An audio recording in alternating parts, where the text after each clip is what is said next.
नमस्कार दोस्तों बच्चों, अब आपके सामने जैसे विकिपीडिया की सीरीज मैंने कंप्लीट स्टार्ट कर रखी है हरियाणा जीके की। कुछ बच्चों के कमेंट आए थे, सर विकिपीडिया तो हमें आती है। तो बच्चों पहले तो विकिपीडिया पढ़ाने का मेरा मोटिव ये था कि ताकि आपका टॉपिक क्लियर हो जाए, उसके बाद आपको एडवांस पढ़ाऊं। पर बच्चे बोल रहे थे कि एडवांस कब पढ़ाओगे, एडवांस कब पढ़ाओगे। तो आर्ट एंड कल्चर जितना भी है हरियाणा का जितना भी आर्ट एंड कल्चर है एडवांस, जो अभी तक नहीं पूछा गया है उसको बता रहे हैं। जैसे उदाहरण के तौर पे बताता हूं, हरियाणा में पूछ ली मैम की बावड़ी। क्या बावड़ी हरियाणा में एक ही है? क्या वो फेमस है? नहीं, और भी बावड़ी फेमस है। जैसे मियां वाली बावड़ी, कैथल भी बहुत फेमस है। ये हमने सारा जो कल्चर लिया है, ये सारा जो है, जो खंडेलवाल साहब हैं जिनकी बुक का विमोचन किया था किन्होंने, मनोहर लाल खट्टर जी ने, उन्होंने हरियाणा के ऊपर बहुत सारी बुकें लिख रखी हैं। अकेले आर्ट एंड कल्चर की 4 किताबें लिख रखी हैं।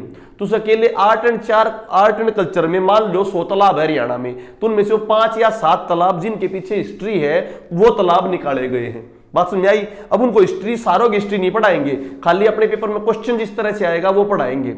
आज की क्लास में जो बच्चे नए हैं, जिन्होंने हरियाणा की तैयारी नहीं कर रखी पहले कभी भी, उनको मे भी ये क्लास समझ में ना आए। क्यों नहीं आए? क्योंकि उनको ऑलरेडी हरियाणा नहीं आता, इसलिए उनको समझ में नहीं आएगी। परंतु जिन्होंने हरियाणा की विकिपीडिया या कोई भी बुक पूरी पढ़ रखी है, उनको ये क्लास इजीली समझ में आ जाएगी। तो मैंने, क्योंकि बच्चे बोल रहे थे कब कराओगे, इसलिए मैं करा रहा हूं। तो फिर बोल रहा हूं, जो बच्चे नए हैं इस लेक्चर को बाद में पढ़ें जब आपकी पूरी हरियाणा जीके हो जाए। और जिन बच्चों ने हरियाणा जीके पढ़ रखी है वो इस लेक्चर को पढ़ें। ठीक है, स्टार्ट करता हूं। ये सारे नोट्स बना रखे हैं स्पेशली एडवांस हरियाणा जीके। जैसे हमने आपको पढ़ाया था कपाल मोचन पढ़ाया था, तो सिंपल बता दिया कि कपाल मोचन कहां पर है बच्चों, यमुना नगर में। इतना पॉइंट बता दिया था। इसके पीछे हिस्ट्री क्या पेपर में आ जाए। कपाल मोचन जो है, यहां पर परशुराम जी ने, जो परशुराम जी थे, जब इन्होंने अपनी माता को मारा था तो माता का सिर इनके हाथ पे चिपक गया था। तो परशुराम में जो कपाल मोचन में कुंड है, कपाल मोचन में क्या है, कुंड, उस पे स्नान करने के बाद ही इनकी माता का हाथ इनसे छटक गया था। क्योंकि परशुराम ने अपने पिता जमदग्नि के कहने की वजह से अपनी माता रेणुका जी का वध किया था। फिर बोल रहा हूं, जो बच्चे नहीं उन्हें ना भी समझ में आए, क्योंकि उनको हिस्ट्री पता ही नहीं होंगी आदि। रेणुका जी कौन थी? परशुराम जी की माता थी। और रेणुका की झील कहां पर है? रेणुका की झील आपकी हिमाचल प्रदेश में है। ठीक है बच्चों, हिमाचल प्रदेश में इनकी झील। तो मैं बताता हूं, हिमाचल प्रदेश में इनकी झील है। उन्हीं रेणुका जी, परशुराम कौन थे? परशुराम के फादर कौन थे? जमदग्नि। जमदग्नि ऋषि का संबंध आ जाए तो जींद से है। कहां से संबंधित है? जींद से। ठीक है, तो जमदग्नि ऋषि जो जींद से संबंधित है, उन्होंने अपनी पत्नी रेणुका जी जो है, इनका वध करवाया था उनके पुत्र परशुराम से। तो वो परशुराम जब वध करने के बाद उनका सिर हाथ से चिपक गया, तो हाथ से चिपक से नहीं उतर पाया था। तो यहां पर कपाल मोचन कुंड में उन्होंने स्नान करने के बाद उतरा था। तो ये लोक कथाएं आ सकती हैं कि परशुराम का संबंध कपाल मोचन हनुमान मंदिर तो है, परंतु मेन जो संबंध है किसके? परशुराम के कुंड से। दूसरा इंपॉर्टेंट पॉइंट क्या है, एक बार ये मान्यताएं हैं, मान्यताओं, क्योंकि अपनी जो हरियाणा में क्वेश्चन मान्यताओं पे कई बार पूछ लेते हैं। एक मान्यता ये भी इस कुंड के बारे में, जो इंपॉर्टेंट कुंड क्यों बन जाता है, कि सरस्वती जी के दुखी होने पर एक बार शिव जी ने ब्रह्मा जी का वध कर दिया था, और फिर उस स्नान करने के बाद दोबारा ब्रह्मा जी जीवित हुए थे। तो परशुराम और शिव से रिगार्डिंग भी कपाल मोचन मंदिर आ सकता है आपका। और इंपॉर्टेंट पॉइंट बता दिया मैंने, परशुराम की माता रेणुका जी, रेणुका की झील कहां पर है? हिमाचल प्रदेश में। और जमदग्नि क्या भाई? जींद। जमदग्नि किसके फादर थे? परशुराम जी के। और परशुराम के बारे में एक इंपॉर्टेंट पॉइंट और बता देता हूं, यहां पर ही अक्खा तीज पेपर में आता है। अपने अक्खा तीज, अपने त्योहारों में आ सकता है अक्खा तीज तृतीया।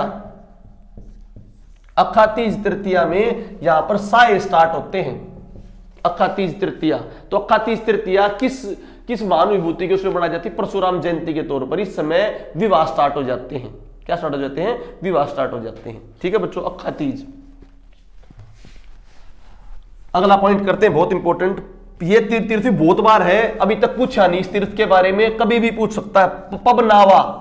पबनावा या पवन हर्द। मैंने तुम्हें बताया था ना, हर्द आते कुंड बहुत इंपॉर्टेंट है, क्योंकि जो मैं ये तीर्थ बता रहा हूं, ये 48 कोर्स की परिक्रमा के बता रहा हूं, 48 कोर्स की परिक्रमा। यमुनानगर वाला कपाल मोचन तो 48 कोर्स की परिक्रमा नहीं है, परंतु 48 कोर्स की परिक्रमा हमारे यहाँ पर स्कीम चली हुई है, उसके तहत बहुत सारे तीर्थों का पुनरुद्धार किया गया। उनमें से एक तीर्थ है पवनावा तीर्थ, पवन हृद। पहली बात तो कहां पर है ये पवनावा पवन हृद, और हृद का मतलब कुंड, ये है कैथल में, और ये पवन देवता के लिए समर्पित है, पवन देवता के लिए। पवनावा तीर्थ बहुत इंपॉर्टेंट, महाभारत कालीन तीर्थ पवनावा तीर्थ, 48 कोस की परिक्रमा में। कहां पर भैया? कैथल में। क्लियर? अपने कीवर्ड्स भी लिख लो, कीवर्ड्स भी लिख लो, और फिर एक पीडीएफ भी आ जाएगी। कीवर्ड्स भी लिख लो और एक पीडीएफ भी आ जाएगी हल्की। ठीक है, अगली बात मैंने बताया था ना कलायत मंदिर, कल भी बताया था कलायत मंदिर। अभी तक कलायत मंदिर कैथल के बारे में पूछा गया है, परंतु ये नहीं पूछा है किसने बनाया है, क्योंकि बहुत फेमस है, 48 कोस की परिक्रमा है, तो इसके बारे में पूछ भी सकते हैं किसने बनाए। सालीवान ने। किसके द्वारा निर्मित है? सालीवान द्वारा निर्मित। और बताया था ना यहां पर एक ऐसा मंदिर है ईंटों वाला, जिसमें गारा चूना कुछ यूज नहीं हुआ, बस ईंटें आपस में दस्ती चली गई। इसमें खाली मंदिर नहीं होंगे, मंदिर भी इंपॉर्टेंट, त्योहार भी ईसाइयों के इंपॉर्टेंट, मुस्लिमों के, तो पूरा आर्ट एंड कल्चर, वेशभूषा से रिगार्डिंग कोई क्वेश्चन, सबसे जो वो क्वेश्चन जो विकिपीडिया में नहीं है या किसी भी पुस्तक में नहीं है। ठीक है बच्चों, सालीवान द्वारा निर्मित, तो ये पॉइंट किसी भी पुस्तक में नहीं है, सालीवान द्वारा निर्मित। ठीक है, बहुत इंपॉर्टेंट पॉइंट ये। अगली बात मैं करता हूं बच्चों, जो राम हृदय कुंड है, राम राया राम हृदय कुंड कहां पर था? राम राया राम हृदय कुंड जींद में था बच्चों। इस कुंड में 5 कुंड है, यहां पर 5 कुंड बसाए गए थे। क्या कहा था? स्त्रीय संगारण, जब क्षत्रिय संगारण हुआ था परशुराम द्वारा, जब ये कुंड बसाए गए थे, तो इसलिए यहां पर यह कहा जाता है कि कोई भी आदमी अपना कोई भी गलत काम कर दे तो उसकी मन की संतुष्टि के लिए, आत्मा की संतुष्टि के लिए यहां पर पश्चाताप कुंड भी बोलते हैं इनको। कौन से कुंड भी? पश्चाताप। पेपर में आ जाएगा। पश्चाताप करने के लिए हरियाणा में कौन सा भी? राम राया राम हृदय जींद, 5 कुंड है यहां पर। ठीक है, अगला पॉइंट आ जाए, बहुत इंपॉर्टेंट है ये भी। देखो हमने आपगा नदी पढ़ी थी, आपगा नदी कुरुक्षेत्र में भी है, आपगा नदी कैथल में भी है, परंतु बच्चों आपगा तीर्थ ये भी बहुत इंपॉर्टेंट है। ये भी किसमें? 48 कोस की परिक्रमा में आता है। हरियाणा में बहुत इंपॉर्टेंट स्कीम है ये 48 कोस की परिक्रमा। इसके तहत टूरिस्ट सर्किट बनाया जाएगा हरियाणा को। तो 48 कोस की परिक्रमा में जो आपका आपगा तीर्थ आता है, यहां पर एक सरोवर है गादड़ी गांव में। कौन सी गांव में? गादड़ी गांव में आपगा तीर्थ में एक सरोवर है, तो आपगा सरोवर भी बोल सकते हो उसको। और ये कहां पर है बच्चों? कैथल में। आपका नदी बहने आ जाए तो कुरुक्षेत्र, परंतु आपका जो तीर्थ है वो कहां पर? कैथल में। कौन से गांव में? गादड़ी गांव में। ठीक है बच्चों, इंपॉर्टेंट पॉइंट है गादड़ी गांव में। इसके अलावा हम बात करते हैं बहुत इंपॉर्टेंट, पुंडरीक का मैंने बता दिया था, नाग कुंड भी कहते हैं भाई पुंडरीक में। एक तो नाग सरोवर आ जाए ना, नाग सरोवर कहां पर? सफीदो सरफदमन। ठीक है, व्यास जी को गुरुवर जो व्यास है, व्यास सतली कहां पर भाई? करनाल में जो व्यास सतली है, पेपर में आ जाए। भारत का गुरु किसे कहा गया है? भारत का धार्मिक गुरु किसे कहा गया है? वेद व्यास जी को भारत का धार्मिक गुरु कहा गया है। पेपर में इंपॉर्टेंट है महाभारत से रिगार्डिंग, धार्मिक गुरु वेद व्यास जी को भारत का धार्मिक गुरु कहा गया है, क्योंकि ये बुक जो बताई खंडेलवाल की बुक, जिन्होंने मनोहर लाल खट्टर जी ने जिनका विमोचन किया है, वेद व्यास, उन बुक से है बच्चों। ये बुक कहीं नहीं मिलती है, ये जर्नल है, ये जर्नल मंगाने पड़ते, कहीं नहीं मिलते है, गवर्नमेंट डिपार्टमेंट्स में होते हैं, कहीं पर ये बुक नहीं मिलती है, तो उनसे रिगार्डिंग। ठीक है, काम्यक तीर्थ मैंने बता दिया था, काम्यक तीर्थ या काम्यक वन, काम्यक तीर्थ आ जा या काम्यक वन आ जा। तो हिस्ट्री में हमारे पवित्र वन हुए थे बहुत सारे, उनमें से एक कौन सा था? काम्यक। और उस काम्यक के ऊपर क्वेश्चन ना देके वो कामोदा पूछता है, क्योंकि आज उस काम्यक का नाम बदल के, काम्यक का जो नाम है अपभ्रंश, बदल के क्या हो गया बच्चों? कामोदा। ये पुराने टाइम पर काम्यक वन होता था, तो 7 पवित्र वनों में से एक है, तो कामोदा आ जाए। कहां पर? कामोदा कुरुक्षेत्र में। कामोदा कहां पर है? कुरुक्षेत्र में। ठीक है, आज देखो हमने ये तो पढ़ा है हंस तीर्थ, हंस हेडर हमने पढ़ा है, हंस तीर्थ हंस हेडर। ठीक है, ये तो सबको पढ़ा है, हंस हेडर जीन में है, ये हंस तीर्थ भी है। और यहां पर 21 ग्राम भी पढ़ा हमने, 21 ग्राम, इसके पास में 21 ग्राम है, ये भी कहां पर है, जींद में। और यही के आसपास डुंडवा नामक जगह पर, कौन जगह पे, डुंडवा नामक जगह पर कौन हुए थे, दुर्योधन तालाब में छुपे थे, ये भी हमने पढ़ा था। डुंडवा नामक जगह पर दुर्योधन तालाब में छुपे थे। ये सारे जो हैं हंस तीर्थ के पास है, हंस तीर्थ, हंस हेडर, डुंडवा नामक जगह पर 21 ग्राम में। परंतु इंपॉर्टेंट पॉइंट क्या है, इस डुंडवा का दूसरा नाम भी है नरसिंह डाब। ये भी बहुत इंपॉर्टेंट है, नरसिंह डाब। इसको डुंडवा को दूसरा नरसिंह डाब भी कहते हैं। क्या इंपॉर्टेंट है, यहां पर दुर्योधन तो छिपा के निकाला था पांडवों ने, परंतु जो हिरण्यकश्यप थे, कौन थे, हिरण्यकश्यप। हिरण्यकश्यप कौन थे भाई, जो प्रहलाद भगत है, प्रहलाद भगत के फादर थे, हिरण्यकश्यप पिता थे, उनको मारा था। किसने मारा था, भगवान जी विष्णु जी ने। भगवान विष्णु जी ने नरसिंह का रूप लेके सिर उनका की था, शेर का सिर था, वो रूप लेके मारा था। तो वो जो रूप लेके मारा था, वो मान्यताओं के अनुसार डरसिंह डाब, और डरसिंह डाब कहां पर है, जींद में। तो डुंडवा का दूसरा नाम क्या, डरसिंह डाब। ये पॉइंट इंपोर्टेंट होगा, डरसिंह डाब। क्योंकि हरियाणा में जो क्वेश्चन आते हैं वो स्टोरी से रिलेटेड, मिथोलॉजिकल स्टोरी से, महाभारत से रिलेटेड ज्यादा क्वेश्चन आते हैं, इसलिए पॉइंट इंपोर्टेंट, नरसिंह डाब। ठीक है, 21 ग्राम भी जींद में। डुंडवा नामक जगह है जहां पर दुर्योधन मिला था, वो भी जींद में। ये पूरा हंस हेडर तीर्थ का कॉम्प्लेक्स आसपास के 3-4 किलोमीटर में है। ठीक है बच्चों, तो वहीं पर क्या, नरसिंह डाब, हिरण्यकश्यप, प्रहलाद के जो फादर थे हिरण्यकश्यप, उनको मारा था किसने, भगवान विष्णु ने। कौन सा रूप लेके, नरसिंह का रूप लेके। मैंने बताया आर्ट एंड कल्चर चल रहा है, art and culture, complete art and culture. Kedarnath तीर्थ बहुत इंपॉर्टेंट है, केदारनाथ तीर्थ, ये भी आपकी 48 कोष की परिक्रमा में है।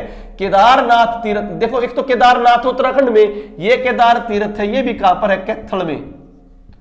यहां पर भी 7 कुंड है, 7 सरोवर है। केदार तीर्थ, केदार तीर्थ कहां पर बच्चों, कैथल में। डायरेक्ट क्वेश्चन आने के, ठीक है। झीर मैंने बता दिया था, फिरोजपुर झिरखा, झीर फिरोजपुर झिरखा, यहां पर महादेव शिव का क्या है, मंदिर है। ठीक है बच्चों, अगला पॉइंट, कुरुक्षेत्र का एक और नाम है, कुरुक्षेत्र को भृगु क्षेत्र भी कहते हैं। भृगु क्षेत्र पेपर में आ जाए, इनमें से किसका नाम भृगु क्षेत्र है, किस जिले का नाम भृगु क्षेत्र है, भृगु क्षेत्र है कुरुक्षेत्र का नाम। कुरुक्षेत्र का नाम भृगु क्षेत्र भी, भृगु ऋषि थे पहले, भृगु ऋषि। ठीक है बच्चों, कुरुक्षेत्र का नाम भृगु क्षेत्र भी। भीष्म पितामह के बारे में मैंने बता दिया, भीष्म पितामह का तुम्हें पढ़ाते हुए बताया था। भीष्म पितामह का मेला कहां पर लगता है, मानेसर गुरुग्राम।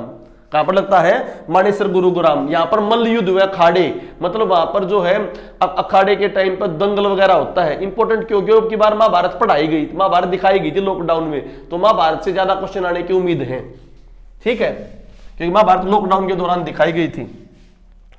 इसके अलावा मैंने तुम्हें संतकुंभा पढ़ाया था, संतकुंभा। ये संतकुंभा क्यों, अब मैं जो बता रहा हूं देखो सुनो, ये वे बता रहा हूं जिनके पीछे हिस्ट्री है बड़ी बड़ी। संतकुंभा जो था, संतकुंभा जो था कहां पर था, सोनीपत में। संतकुंभा सोनीपत में था बच्चों। हिस्ट्री क्या है, यहां पर जो बहुत इंपॉर्टेंट चकत ऋषि थे, चकत ऋषि, चकत ऋषि ने, वो जो वहां के राजा थे, चक्रवर्ती सम्राट थे, कि उन्होंने बोला चकत ऋषि को यहां पर आओ और मेरे यहां पर दास्ता स्वीकार करो। तो चकत ऋषि ने सारे के सारे उस राजपाट को खत्म कर दिया था। इसीलिए जो इसको सतकुंभा तीर्थ को चकताबैन भी कहते हैं, इसका दूसरा नाम है चकताबैन। तो पेपर में सतकुंभा ना देके चकताबैन दे दे, चकताबैन। चकताबैन क्या बताओगे, चकत ऋषि ने सतकुंभा तीर्थ के चक्रवर्ती सम्राट को पूरा राज्य समेत निस्तो नाबूद कर दिया था, इसलिए बहुत इंपॉर्टेंट सतकुंभा तीर्थ। और यहां पे मैंने बताया ना, सतकुंभा के पास गुजरों के 7 मुखिया, गुजरों के खेड़ी गुजर, खेड़ी गुजर बताया था ना, खेड़ी गुजर, गुजरों के 7 मुखिया। गुजरों के गांव वाला कौन सा बताया था, खेड़ी गुजर। इसी के पास है सतकुंभा तीर्थ भाई। यहां पे सरोवर भी है, क्या भी है, सरोवर। तो वो मंदिर बता रहा था कि पीछे हिस्ट्री है सरोवर की। क्लियर बच्चों, पुराने हैं जो। तो कौन सा ऋषि, चकत ऋषि। चकत ऋषि पेपर में आ गया कहां पर भाई, सोनीपत। चकताबैन सतकुंभा तीर्थ। अच्छा भाई, बहुत इंपॉर्टेंट ये क्वेश्चन भी, भरतहरि। भर्तहरि। भर्तहरि कौन था? आप में से कमों ने पता होगा, एक सांग होते हैं, सांग वीर विक्रमादित्य, जिनके ऊपर इतिहास में विक्रम संवत चली हुई है। कौन चली हुई है? विक्रम संवत। उन्हीं के बड़े भाई थे भर्तहरि। ये सांगों में बहुत यूज होते हैं। जो नट परंपरा है, नाट्य परंपरा है, नट व नाट्य परंपरा, उसके जनक भी माने जाते हैं भर्तहरि। तो भर्तहरि का मेला कहां लगता है? इनका जन्म स्थान कहां पर है बच्चों? नारनौल। तो भर्तहरि का संबंध कहां पर? नारनौल। ठीक है, भर्तहरि संबंध कहां पर? नारनौल। परंतु इनको अमर साधु, पेपर में आ जा, हरियाणा में किसको अमर साधु कहा गया है? अमर साधु कहा गया हरियाणा में भर्तहरि को अमर साधु कहा गया है। ठीक है भाई, इंपॉर्टेंट हो गया भाई। भर्तहरि नारनौल, सांग परंपरा से संबंधित। किससे संबंधित है? सांग परंपरा से संबंधित भर्तहरि। वीर विक्रमादित्य के भाई। वीर विक्रमादित्य कौन थे? जिन्होंने विक्रम संवत चलाई थी। क्या चलाई थी? विक्रम संवत। ये आर्ट एंड कल्चर की क्लास है भाई। ठीक है, करो भी इसको। बाबा मोहनदास का मेला, ये मेला भी अभी तक नहीं पूछा है, आने के इसके भी काफी चांस है। बाबा मोहनदास का मेला लहराड़ा सोनीपत। कई बच्चे बोलेंगे, तो ये बच्चे भी आओगे, कमेंट आए थे पिछली बार कि ऐसे तो मेले हमारे गांव में लगे हैं, पर हर मेले के पीछे जो हिस्ट्री है वो मेले पढ़ाए जा रहे हैं। बाबा मोहनदास का मेला, मोहनदास का मेला कहां पर बच्चों? लहराड़ा सोनीपत। ठीक है। अच्छा, एक और इंपॉर्टेंट पॉइंट है संत नित्यानंद। संत नित्यानंद, इनके भी अनुयायी बाहर हरियाणा में बहुत पाए जाते हैं। इनका संबंध भी कहां से? नारनौल से। डायरेक्ट आ जाए क्वेश्चन, संत नित्यानंद परंपरा, इनका संबंध कहां से है? नारनौल से। ठीक है, परंतु नित्यानंद जी का मेला जो लगता है ना, मेला जो लगता है नित्यानंद जी का, जिनको नित्यानंद वाणी कहते हैं, नित्यानंद वाणी कहते हैं, नित्यानंद की वाणी मंच, नित्यानंद का ज्ञान, जो नित्यानंद का वाणी लगता है वो दुब्बलधन झज्जर में लगता है। मेला आ जाए तो दुब्बलधन झज्जर, परंतु संबंध पूछे तो नारनौल महेंद्रगढ़। किसका बताई मैंने? नित्यानंद जी का। ठीक है, अगला पॉइंट भाई, सिद्ध महात्मा पीर। सिद्ध महात्मा पीर किनको कहा गया भाई? सिद्ध महात्मा पीर। सिद्ध महात्मा पीर जो ये हैं आपके, इनको कुशेक जी को कहा गया था। सिद्ध महात्मा पीर, कुशेक पलवल। ये इसके बारे में क्या है? इस महात्मा पीर का जो सिस्टम था, इसने वहां के राजा को परास्त कराया था, और बाद में मुसलमानों ने क्या कर दिया था? मुसलमानों ने इस मंदिर को, जो मस्जिद मेला वो बनाया था, वहां पर अपना डेरा बनाया था, उसको मुसलमानों ने क्या कर दिया था? नष्ट कर दिया था। तो ये इंपॉर्टेंट है, वहां पे आज भी पूजा जाता है पलवल में, सिद्ध महात्मा पीर कुशेक। कहां पर बच्चों? पलवल। इसके अलावा वनखंडेश्वर, वनखंडेश्वर, वनखंडेश्वर कहां पर है? वनखंडेश्वर वो भी है बच्चों पलवल में। कहते हैं यहां की जो मिट्टी है ना, यहां की मिट्टी लगाने से चर्म रोग ठीक हो जाता है। चर्म रोग, वनखंडेश्वर। देखो बात सुनो, देखो तुम, अभी तक जो क्वेश्चन आए वो किसी बुक में से, किसी जर्नल में से उठा के उसने दे दिए। अगर किसी एग्जामिनर को, अच्छा एग्जामिनर हो, वो क्वेश्चन वहां से ना उठाना चाहे तो नए क्वेश्चन कहां से ले? अब नए क्वेश्चनों में तो 1000 हो जाए, 1000 नहीं, हमें कुछ सिलेक्टेड पढ़ने, ताकि 2-3 घंटे 2 घंटे दे दिए और कुछ नया आ जाओ तो वहां से पिक हो जाओ, तो आप औरों से क्या हो जाओगे? बेटर हो जाओगे। जो ये ऐप खरीदी उसका बेनिफिट हो जाएगा। ठीक है, जो ऐप खरीदी उसका बेनिफिट हो जाएगा आप लोगों को। दूसरा मैंने बताया था इकोनॉमिक्स की क्लास तैयार कर रखी, इकोनॉमिक्स की क्लास होगी, ज्योग्राफी की क्लास तैयार होगी। तो बच्चों पहले 1 बाय 1 स्टेप चलेंगे एकदम से, क्योंकि बच्चे और भी कोर्स में जुड़ रहे हैं, उनको ज्यादा करा दिया तो बैक में कैसे करा पाऊंगा, मुझे साथ में जॉब भी करनी है। तो ये टेंशन मत लो, डेली क्लास लंबी लंबी हो रही है, कहीं पर किसी दिन वेस्ट टाइम भी चला जाता है भाई, कहीं पे जॉब पे टाइम ना लगे। परंतु कोर्स में जब पूरा कोर्स देखोगे, आपका पूरा केडीटी पे ऑनलाइन कोर्स जो मिल रहा है आपको, इसमें ओवरऑल देखना आप कितने घंटे पढ़ गए, ओवरऑल देखो कितने घंटे पढ़ गए। ठीक है बच्चों, और कितनी स्पीड से पढ़ गए। तो वनखंडेश्वर भी पलवल चर्म रोग से संबंधित भाई। ठीक है, अच्छा भाई, हरियाणा में गुरु तेग बहादुर को भी, जो सिख समाज है, गुरु तेग बहादुर मैंने कल पढ़ाए थे, जब आपको गुरुद्वारे पढ़ाए थे, जब गुरु तेग बहादुर जी के बारे में बताया था, तो गुरु तेग बहादुर का शहीदी दिवस 1675 को मनाया जाता है। शहीदी दिवस 1675 को, क्योंकि किसने करा था भाई? इनका शीश ले लिया था, इन्होंने मुस्लिम धर्म नहीं अपनाया था, औरंगजेब ने। और शीशगंज गुरुद्वारा इनके नाम पर कहां पर है? दिल्ली में। ठीक है, हरियाणा में शीशगंज गुरुद्वारा करनाल में। क्लियर भाई? रब कर दो भाई इसको। ठीक है, अगला पॉइंट हम करते हैं इंपॉर्टेंट। ईसाई धर्म के 2-3 त्योहार हैं, इसे आपकी नेशनल जीके भी कवर हो रही है। ये भी ईसाई धर्म के जो त्योहार है, जो हरियाणा में मोस्टली रूप से मनाए जाते हैं, उनमें देखो ईस्टर, गुड फ्राइडे और क्रिसमस। गुड फ्राइडे और क्रिसमस। देखो बच्चों, ईस्टर जो है 22 मार्च से 25 मार्च, ये जो है पुनर्जागरण के लिए मनाया जाता है। पुनर्जागरण की बजाय मैं बोलूं पुनर्जन्म। पुनर्जन्म कहते हैं ईसा मसीह जी का पुनर्जन्म हो गया था इस दिन, पुनर्जन्म हो गया था। मरने के बाद क्या हो गया था? पुनर्जन्म हो गया था। किसका? ईसा मसीह जी का। ईसा मसीह जी का क्या हो गया था? पुनर्जन्म हो गया। मरने के, उनके मरने को ही उनका क्या मानते हैं? पुनर्जन्म मानते हैं।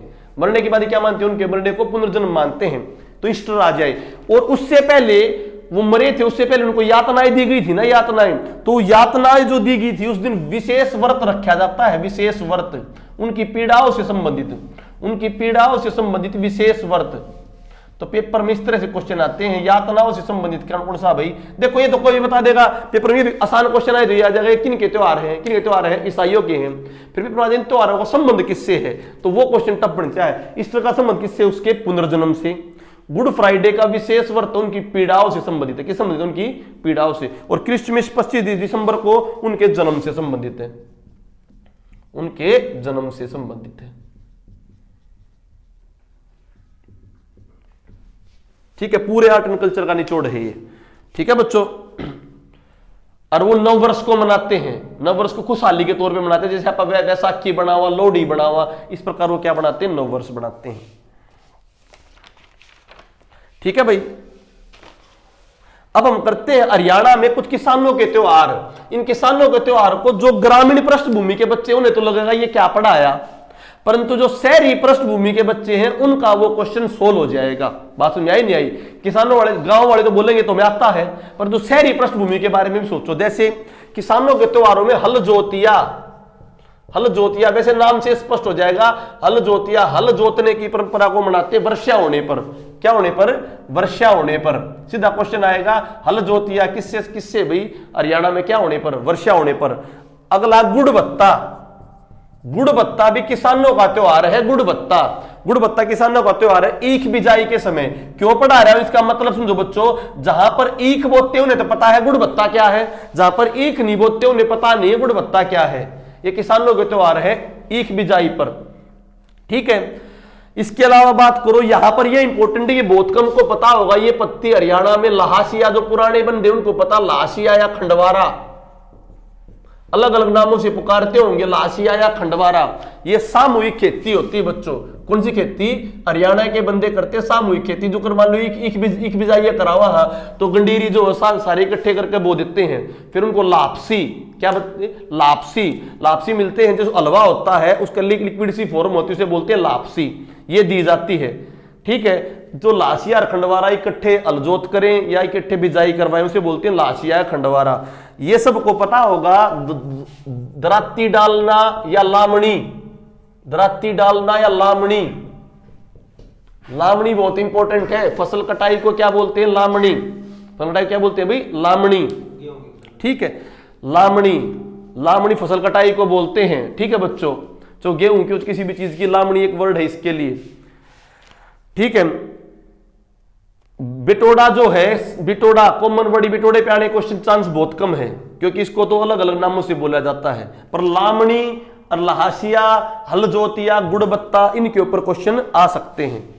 बिटोड़ा जो उपले वगैरह होते हैं ना, उपले वगैरह जो उनको स्टोर करने की परंपरा, क्योंकि ये चीज होया करती, इस पर लोग कथाएं गीत गाया करते, इकट्ठे होया करते। ठीक है, इसलिए आर्ट एंड कल्चर का हिस्सा है।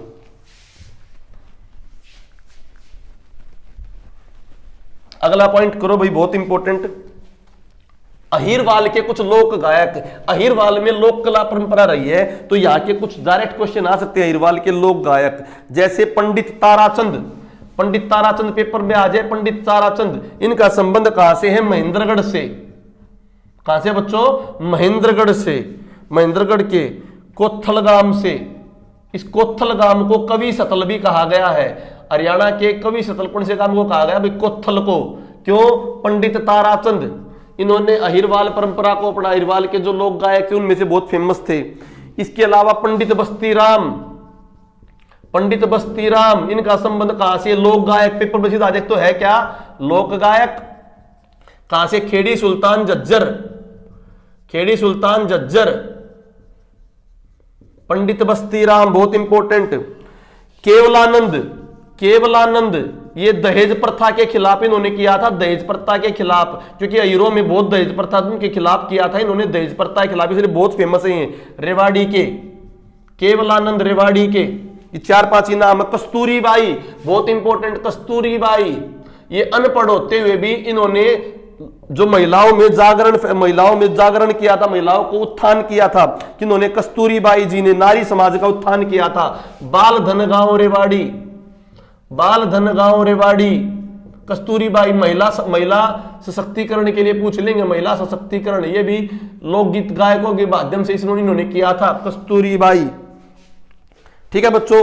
मोहर सिंह मस्त, मोहर सिंह मस्त, एक मेर सिंह है, एक मेर सिंह लोक गायक है, वो रागणियों के हैं। मेर सिंह जो लोक गायक रागणियों के, वो सोनीपत से हैं, वो सोनीपत से मेर सिंह गायक, लोक गायक रागणियों के। मोर सिंह मस्त हैं, ये वहां के, ये कवाली गांव नामक गांव महेंद्रगढ़ के, कवाली गांव महेंद्रगढ़, ये लोक कलाकार अहिरवाल के हैं। ये आर्य समाज का उत्थान किया था, आर्य समाज से संबंधित आर्य समाज का प्रसार प्रचार किया था कि इन्होंने, मोहर सिंह मस्त ने। ठीक है। इनकी पुस्तकें भी है, आजादी की देवी और क्रांति की देवी, आजादी की देवी, क्रांति की देवी,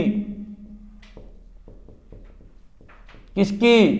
मोहर सिंह मस्त की, आर्य समाज के। कवाली महेंद्रगढ़, पंडित ताराचंद महेंद्रगढ़ के कोयल, इनको कवि स्थल कहा जाता है। पंडित बस्तीराम बहुत इंपॉर्टेंट है, खेड़ी सुल्तान झज्जर के, इन्होंने उद्धार किया समाज का। भाई कस्तूरीबाई महिला सशक्तिकरण किया, नारी समाज का। बाल धनगांव रेवाड़ी, केवलानंद ने दहेज प्रथा के लिए रेवाड़ी, सारे नाम नहीं जो इंपॉर्टेंट जिनके सिस्टम थे वो लिए हैं। आर्य समाज के उत्थान के लिए मोहर सिंह मस्त, परंतु मेर सिंह रागणी गायक कहां पर है? सोनीपत के। कर दियो भाई अब इसको।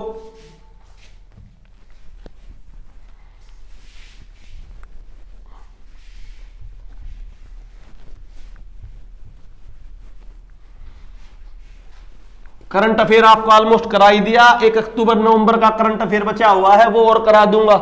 ठीक है। 1-2 क्लास नेशनल करंट अफेयर की पूरी लंबी लूंगा। इसके अलावा बात करते हैं भाई कुछ आभूषण जो आपने पढ़े तो होंगे, उनकी गरिमा और उनके बारे में जाने। जैसे पांव के पंजों पर बाक व बाकड़े, पंजों पर, पंजों की बात करी मैंने, पंजों पर पंजों पर बाक व बाकड़े। डायरेक्ट पैर का तो पता है, डायरेक्ट पंजों पे पूछ ले, क्योंकि डिटेल पूछ सकता है तो, और तुम्हें समझ में भी आ जाएगा। पंजों पर बाक व बाकड़े। ठीक है। टखनों पर, टखनों सारे पांव के हैं, पांव के हैं। तो मैं इंपॉर्टेंट बता रहा हूं जो तुम्हें इंपॉर्टेंट भी है और जो तुम जिनका अंदाजा नहीं लगा सकते। अब मैं एक बात बोलूं, मैं तुम्हें बोलूं भाई चुटकी, पैर का अंदाजा लग जाएगा, उंगलियों का है। ठीक है भाई। झांझड़ अंदाजा लग जाएगा उंगलियों का। तो वो वर्ड जो तुमने सुने नहीं है क्वेश्चन में आने के जिनके चांस क्या है? पहली बात तो पांव में जितने भी पैर जाते हो चांदी के पैरे जाते हैं। किसके पैरे जाते हैं? चांदी के, वजनदार होते हैं पैर में। किसके? चांदी के, वजनदार होते हैं। तो बाक में बाकड़े, और टखनों पे छैलकड़े, छैलकड़े, टखनों पे कितने? छैलकड़े। इससे इंपॉर्टेंट एक बात आती है बच्चों, रमझोल। रमझोल भी कहां पर है? टखनों पर। पैर के रमझोल बहुत इंपॉर्टेंट है, कहां पर? टखनों पर। और जांजन, अब जांजन के बारे में बताता हूं इंपॉर्टेंट बात। जांजन को क्या कहा गया है? गति का प्रतीक माना गया। गति का प्रतीक पेपर में आ जाए, गति का प्रतीक किसे माना जाता है? जांजन को कहते हैं। जब महिला मरती है तो जांजन वगैरह नहीं उतारते, क्योंकि इनकी छन छन की आवाज होती है। हमारे यहाँ पे 2 प्रकार की गति मानी गई, एक नॉर्मल मृत्यु और मृत्यु के बाद की गति। इसीलिए जो पैरों के आभूषण होते हैं चांदी के, उनके मृत्यु के बाद भी उनके साथ जाने देते हैं। ठीक है। तो इसीलिए सबसे इंपॉर्टेंट कौन सा होगा? पैरों का जांजन, क्योंकि गति का प्रतीक पेपर में आ जाए। इनमें से कौन सा आभूषण गति का प्रतीक है? जो मृत्यु के बाद गति होती है उसका प्रतीक है, क्यों? हमारी आर्ट एंड कल्चर का है। अब तो भाई क्या है, अब तो चुटकी ने मेरा छोड़ दे, पहले बुढ़िया के साथ छोड़ दिया करते। ठीक है। तो कौन सी थी? जांजन। कौन बच्चों? जांजन गति का प्रतीक मानते थे, बहुत इंपॉर्टेंट। बात करो एक दो भाई, जो तुम्हारा छाती पे, वक्षस्थल पे, गले में डाला जाता है झालरा। झालरा गले में, छाती पर, वक्षस्थल पर डाला जाता है झालरा महिलाओं के। तो बच्चों इंपॉर्टेंट, झालरा को माना खुशियों का प्रतीक। किस आभूषण को खुशियों का प्रतीक माना गया है? झालरा को। किस आभूषण को खुशियों का प्रतीक माना गया? झालरा। गति का प्रतीक किसको माना गया? झांझण। खुशियों प्रतीक किसे माना गया? झालरा। क्लियर? इंपॉर्टेंट। सटका, सटका तथा पल्लू, सटका तथा पल्लू कहां के हैं भाई? कमर के। देखो और जो आभूषण है वो मैंने सारे विकिपीडिया में लिख रखे हैं, तो विकिपीडिया में तो है ही है, विकिपीडिया की तो कोई रिवीजन में कराऊंगा ही कराऊंगा भी, परंतु ये वे हैं जो विकिपीडिया में नहीं है या जिनकी डिटेल नहीं है, जिनके ऊपर क्वेश्चन बन सकते हैं। जो गति का प्रतीक झांझण, रमझोल कहां पर? टकनों पे, पैर पे, ठीक है। झालरा भाई कहां पर? गले में, छाती पे झालरा। खुशियों का प्रतीक मानते सटका का पल्लू कमर पर। क्लियर बच्चों? इसके अलावा भाई ये बहुत टाइम लग रहा है इनको बनाने में। बच्चे कह रहे थे कि सर लगातार, वो बच्चों क्लास तो देगी, लगातार टाइम भी तो लगता है ना पूरे लेक्चर प्रिपेयर करने और सारे, ये नहीं कि कुछ वो पढ़ाना है, जो पेपर में आना वो पढ़ाना, उसके ऊपर पूरा टाइम लगता है क्लास प्रिपेयर करने में, ठीक है। साथ में जॉब भी करनी पड़ती है और भी चीज काम है। देखो भाई, पर तुम्हें जो बोला ना अभी, तो बच्चों जो तुम्हारी पूरा जो कोर्स होलेगा जब देखना तुम्हारी कितनी वीडियो उसमें आ ली और कितना पेपर में आया, ठीक है भाई। कानों में सबको पता है, एक तो बुजनी, कानों में क्या? बुजनी, बुजनी से बंजन वर्ड बना, बंजन कहते हैं ना, बंजनों रह के सुनता नहीं, बुजनी से बंजन, ठीक है। बुजनी, डांडे, डांडे और तागा। क्यों बोला मैंने तागा, डांडे वांडे? देखो डांडे बाकड़े आपस में मिलते हुए हैं, तो बाक व बाकड़े पैरों के, छैल कड़े बाक बाकड़े पैरों के, रमझोल कड़े की पैरों की, झांझण पैरों की, परंतु टाडे, डाडे, परंतु क्या? डाडे, डाडे, डाडे और तागा कहा के? कानों के। डाडे में तागा कहा के? कानों के, ठीक है भाई। रब कर रहा हूं इसको, बहुत इंपॉर्टेंट क्लास है तुम्हारे लिए। अच्छा भाई, हरियाणा में भोजन को अलग अलग नाम दिया क्योंकि अपना लोक संस्कृति का राजस्थान की तरह। अभी इन फ्यूचर में जब क्वेश्चन आने और डिटेल में हो जाएंगे, जिस प्रकार राजस्थान का पेपर कोई बच्चा देखता होगा तो हर बार नए क्वेश्चन उठते हैं, कि हर बार नए क्वेश्चन का मतलब संस्कृति इतनी है, तो अपने यहां पर भी क्वेश्चन जब बनने लगेंगे पेपर, तो नए क्वेश्चन उठने लगेंगे, तो नए क्वेश्चन के लिए नई किताबें और नया सिस्टम करना पड़ेगा। किताब तो है नहीं, तो हरियाणा के जो जर्नल है जहां पर हरियाणवी संस्कृति है, तो उनकी 10 आर्ट एंड कल्चर की हो, 10 हिस्ट्री की, उनमें से पढ़ के क्या निकालने पड़ेंगे? क्वेश्चन निकालने पड़ेंगे। जैसे हरियाणा में भोजन को, सुबह के भोजन को कहते हैं कलेवा। सुबह के भोजन को हरियाणा में क्या कहते हैं? कलेवा। कलेवा, कलेवा आ जाए किस प्रकार के, किस प्रकार का है भाई? कलेवा भोजन के नाम देंगे, सुबह के भोजन को नाम कलेवा। सुबह के दिन का जो भोजन है उसको कहते हैं जवारा व छेड़ा, जवारा व छोड़ा, जवारा व छोड़ा, छोड़ छोड़ा। रात्रि के भोजन को कहते हैं खाना, रात्रि का खाना। तो ये इंपॉर्टेंट है कलेवा। पहले जब बूढ़े बढ़ जाते भाई अपना कलेवा साथ में बांध लीजिए, अपना कलेवा साथ में बांध लीजिए, कलेवा। बात में आई नहीं आई भाई? अपना जवारा लीजिए, कलेवा, कलेवा खाजिए और जवारा लीजिए, ठीक है। रात में अपना खाना खा लिए। अंग्रेजों से उल्टे हम, अंग्रेज क्या कहते हैं? रात में कम खाओ। हम भाई क्या रात ने टाइम लगा, रात में खाओ सब खाना, इसलिए रात को कहा गया खाना।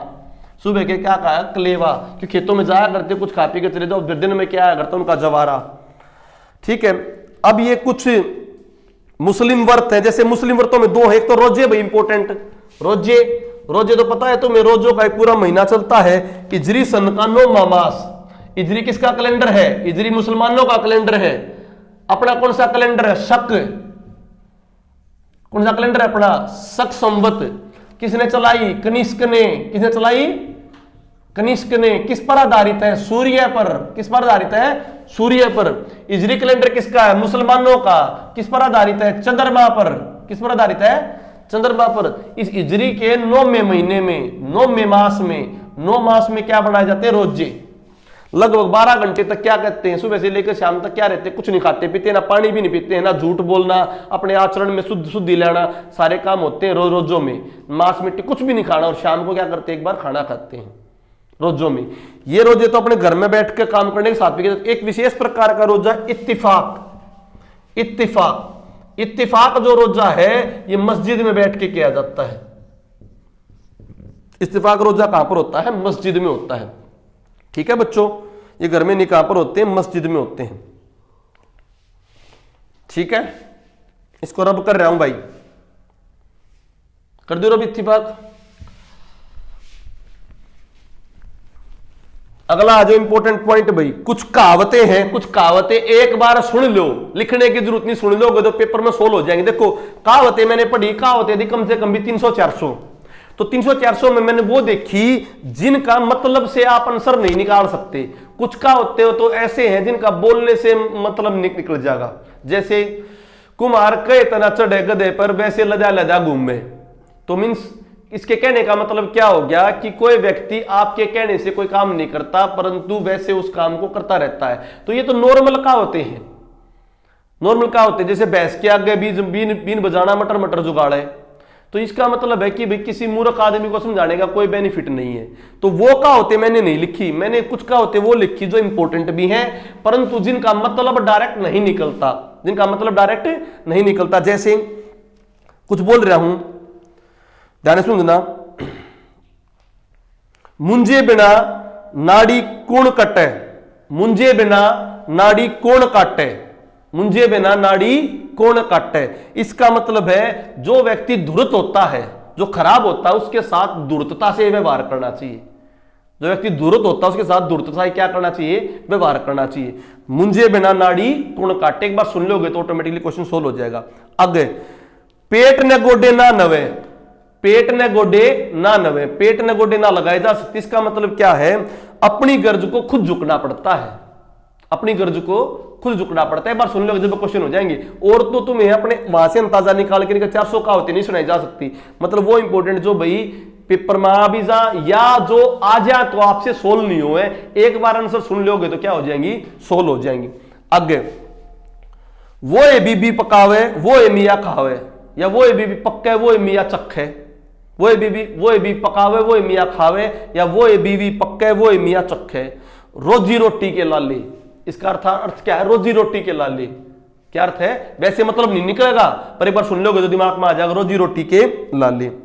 दे चल्या सो ले चल्या, खा चल्या सो खो चल्या, दे चल्या सो ले चल्या, खा चल्या सो खो चल्या। मतलब जो दान करने की महिमा का वर्णन किया है, जो दे जाएगा उसी को मिलेगा, जो खा जाएगा वो खो जाएगा, धरती पर उसका नाम नहीं होगा। तो धरती पर आए हो तो क्या करो, दान करो। दान की महिमा, दे चल्या सो ले चल्या, खा चल्या सो खो चल्या। अगला, करणीय की चवन्नी बतावणीय का रुपया, करणीय की चवन्नी बतावणीय का रुपया। जो करीबी बालक पढ़ने के लिए आ रहे हैं भाई, करेंगे ये, मैं इनको क्या कर रहा हूं, कुछ को गाइड कर रहा हूं। बस जो मेरे पास आ रहे हैं कुछ बच्चे या रहते हैं मेरे पास, तो उनमें क्या भाई, वो करे तो पढ़े तो वेंगे, या तुम सारे हो पढ़ो तो तुम ही क्यों भाई, मैं तो तुम्हें मार्गदर्शन करूंगा। क्या करूंगा, तुम्हारा मार्गदर्शन। इसे तुम्हारी चवन्नी और मेरा रुपया, तुम्हारी चवन्नी और मेरा रुपया, मार्गदर्शन का महत्व। ये कुछ मैंने इंपॉर्टेंट पॉइंट बताए भाई इससे रिगार्डिंग से। जो आपके जो अगले पॉइंट आ जाओ भाई, तो ये और भी हैं, कुछ मैं और टाइप करवा दूंगा, टाइप करवा के तुम्हें दे दूंगा, कुछ टाइप करवा के, ठीक है। इंपॉर्टेंट बात समझ आ गई बच्चों। अगले आ जाओ, ये तुम्हें समझाने का मेरा तरीका था नॉर्मल सा। अब आ जाओ कुछ और जो लोग जो है उनके बारे में, जैसे गुग्गा पीर। गुग्गा पीर जो है आपके, इनका दूसरा नाम जहर पीर भी है। जहर पीर आ जाए क्योंकि इनको सर्पों का विशेष अधिकार है, सर्पों का देवता बोलते हैं। सर्पों का देवता बोलने की वजह से इनका दूसरा नाम क्या होगा, जहर पीर। क्या बच्चों, जहर पीर। वैसे आ जाइए, है कहा कि बीकानेर के ददरेवा गांव, बीकानेर राजस्थान के ददरेवा गांव, ददरेवा गांव। और मैंने पढ़ाया था ना, गुग्गा पीर का हरियाणा में सबसे बड़ा मेला जो लगता है, कहां पर लगता है बेटा, खानपुर खोरडा, खानपुर खोरडा झज्जर, खानपुर खोरडा झज्जर। वैसे कहा कि मूल रूप से बीकानेर के ददरेवा गांव के भाई, ठीक है, क्लियर। आगे चलो भाई, हरियाणा में गौशाला, तुम्हें पता है गौशाला जो है सबको पता भाई। गौशाला भाई जब आर्य समाज जी जो स्वामी दयानंद जी आए थे, उनके बाद आने के बाद यहाँ के राव युधिष्ठिर सिंह थे। कौन थे बच्चों, राव युधिष्ठिर सिंह। राव युधिष्ठिर सिंह ने इसकी यहाँ पर गौशाला की जन्म डाला 1879 के अराउंड, 1879 के अराउंड राव युधिष्ठिर सिंह ने, ठीक है बच्चों। इसका गौशाला का निर्माण करवाया था राव युधिष्ठिर सिंह ने।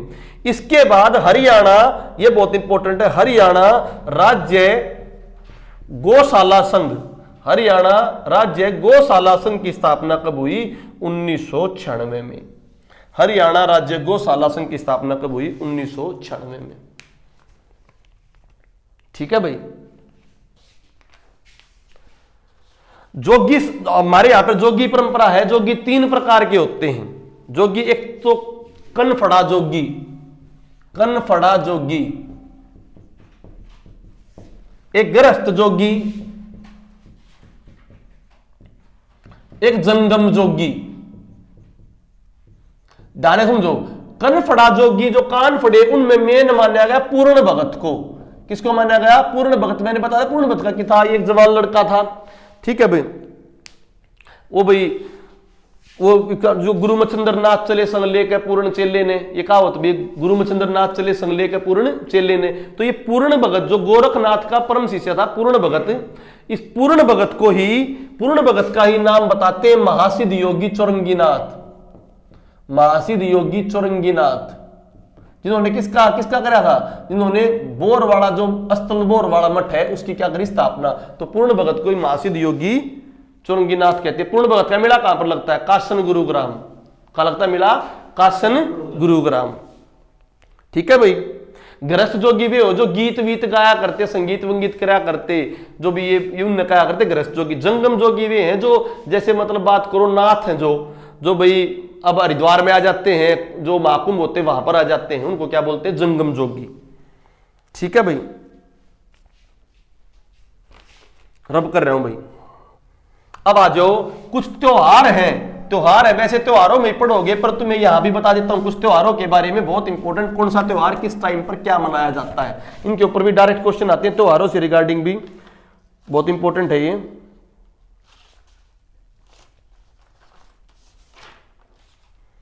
जैसे ये दोनों त्योहारों के बारे में सुनो भी ध्यान से। सबसे पहले हम बात करें भाई अहोई माता। पहले तुम्हें कार्तिक के त्योहार बताता हूं। अहोई माता ये पुत्रों के लिए होता है। माताएं किसके लिए रखती है? अपनी पुत्रों के लिए रखती है अहोई माता। ये फिर उनको बता रहा हूं, जो ग्रामीण आंचल के विद्यार्थी उनको पता है, जो शहरी आंचल के विद्यार्थी उनको नहीं पता, पर क्वेश्चन आ रहे हैं इन पे इस तरह के। अहोई माता किसके लिए? पुत्रों के लिए। कब भाई? कार्तिक में, कार्तिक में, कार्तिक कृष्ण अष्टमी। तुम कार्तिक भी कर लोगे जब भी काम चल जाएगा, कार्तिक के मास में, ठीक है बच्चों, कार्तिक के मास में। इसके अलावा मैं बोलूं भैया दूज।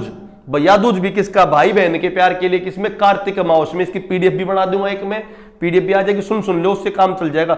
देव उठनी ग्यास, देव उठनी ग्यास, जहां से विवाह स्टार्ट होते हैं। क्या होते हैं? विवाह स्टार्ट होते हैं। ये भी किसमें आता है? कार्तिक में, कार्तिक में, कार्तिक में। कार्तिक स्नान को पवित्र स्नान माना गया है। का कहते हैं कार्तिक में नहा लो पाप मिट जाएंगे। तो कार्तिक कौन से स्नान को पवित्र माना गया? कार्तिक स्नान। किसको बच्चों? कार्तिक स्नान और गंगा स्नान, दो इंपॉर्टेंट अपने यहां पर। कार्तिक पूर्णिमा, कार्तिक पूर्णिमा को इसको गुरु पूर्णिमा के नाम से भी जानते हैं। सिख समाज इसको गुरु पूर्णिमा के नाम से जानते हैं, क्योंकि 1469 में गुरु नानक जी का क्या हुआ था? जन्म हुआ था। सुन लो, इसको भी पीडीएफ मिल जाएगी, ठीक है बच्चों। तो पुण्य पेपर में आ जाए, किस दिन को दान दक्षिणा के लिए माना जाता है अपने यहां पर? कार्तिक पूर्णिमा को। किसको बच्चों? कार्तिक पूर्णिमा। और सिख समाज भी इसको मनाता है गुरु पूर्णिमा के नाम पर, गुरु नानक जी का जन्म हुआ था इस दिन, ठीक है। सकट चौथ, माघ, मार्ग जोवन से कार्तिक माह आता है ना, माह, जिसको हम मलमास मानते हैं। मलमास मानने का मतलब इसमें पवित्र काम नहीं करते, उस टाइम पर आता सकट चौथ का व्रत। कौन सा व्रत? सकट चौथ का व्रत और अहोई का व्रत, दोनों पुत्रों के लिए होते हैं। किसके लिए होते हैं? पुत्रों के लिए, पुत्रों की मनोकामना के लिए। और सकट चौथ के दिन गणेश चतुर्थी भी होती है। कौन चतुर्थी? तो गणेश चतुर्थी को हरियाणा का कौन सा त्योहार मनाया जाता है? सकट चौथ। किसके लिए? बच्चों के लिए। नाग पंचमी, नाग पंचमी आता है सावन के महीने में। किस महीने भाई? सावन के महीने में। नागों को संतुष्ट करने के लिए कहते हैं काल सर्प योग, जो काल सर्प योग, इसको खत्म करने के लिए पूजा कराई जाती है नाग पंचमी में। और काल सर्प योग खत्म करने के मेन मंदिर है उज्जैन में। कौन से मंदिर में? उज्जैन में। महाकालेश्वर मंदिर कहां पर? उज्जैन में। कौन सी नदी के किनारे? शिप्रा नदी के किनारे है उज्जैन में। कौन सी नदी के किनारे? शिप्रा नदी के किनारे। एक वो है जेठूड़ा, जेठूड़ा जेठ में जो होता है, गर्मी ज्यादा पड़ती है जेठ में, जो जून वगैरह में आता है, उसमें पानी भरते हैं एक महीने तक पानी भरने की परंपरा है, ताकि प्यासों को पानी ना लगे, पशु पक्षी पानी पी। उसे बोलते हैं जेठूड़ा। क्या बोलते हैं? जेठूड़ा धोकड़ा। निर्जला एकादशी, जेठ के महीने में ही एकादश को 11वीं वाले दिन क्या करते हैं? सब ये लगाते, छबील लगाते हैं, प्याणी पहनते हैं, तो उसको क्या बोलते हैं? निर्जला एकादशी। ठीक है बच्चों।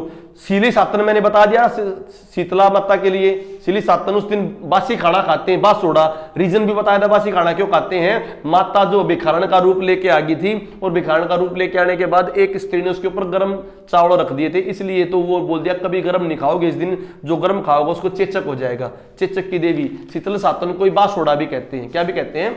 बासोड़ा। ये क्वेश्चन आए हुए हैं पहले भाई, इसलिए मैं आपको पढ़ा रहा हूं, इंपॉर्टेंट। इसके अलावा आ जाओ बच्चों, जो परशुराम जयंती को बता दिया, अखातीज।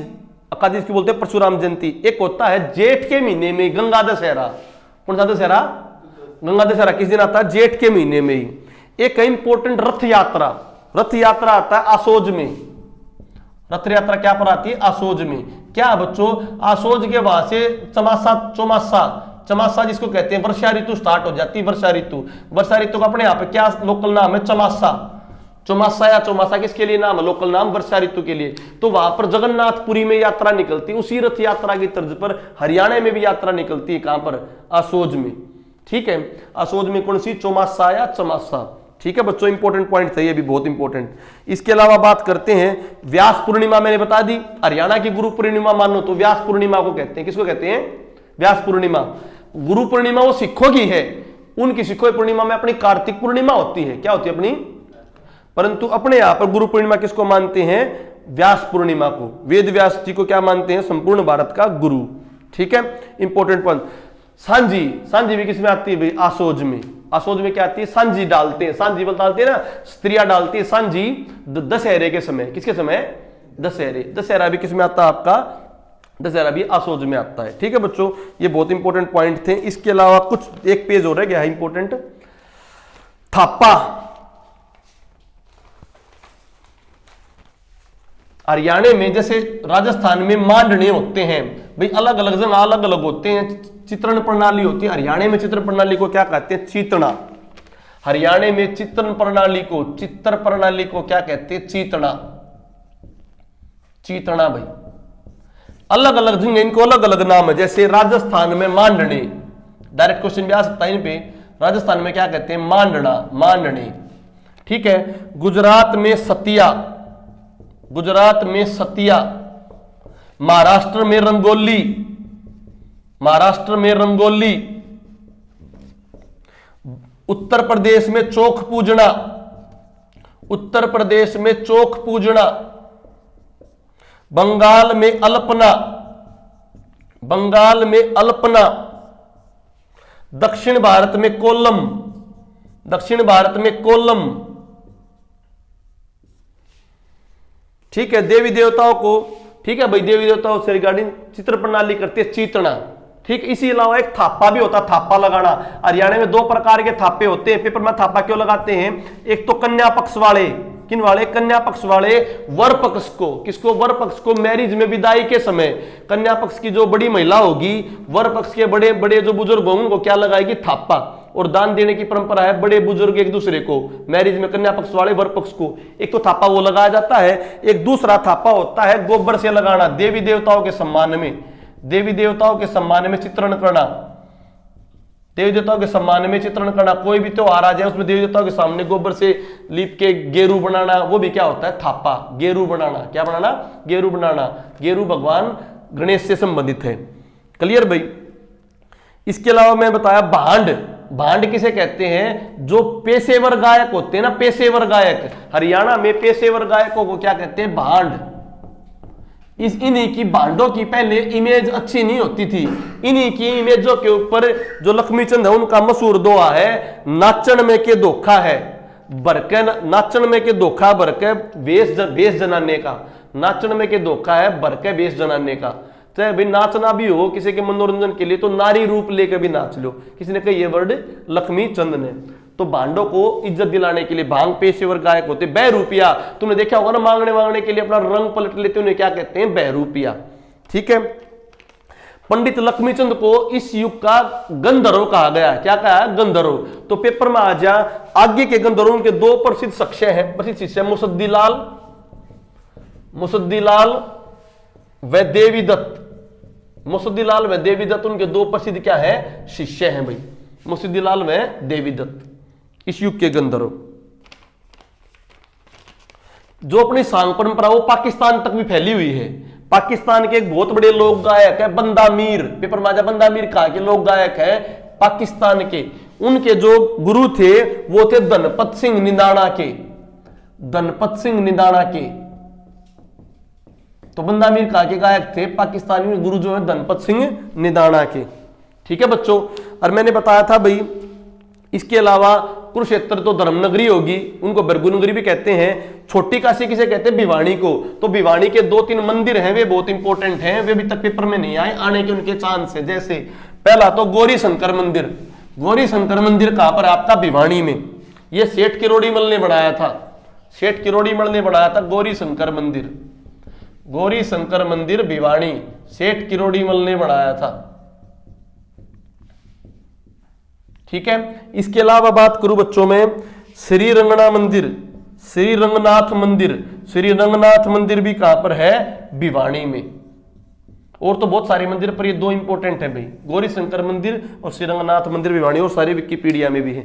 इसके अलावा 2 क्लासों में आपकी जो है ना, जो एक क्लास देखो, पहले तो नॉर्मल हिस्ट्री होगी हरियाणा की, फिर बता रहा हूं पहले नॉर्मल पढ़ लो तभी एडवांस समझ में आएगी।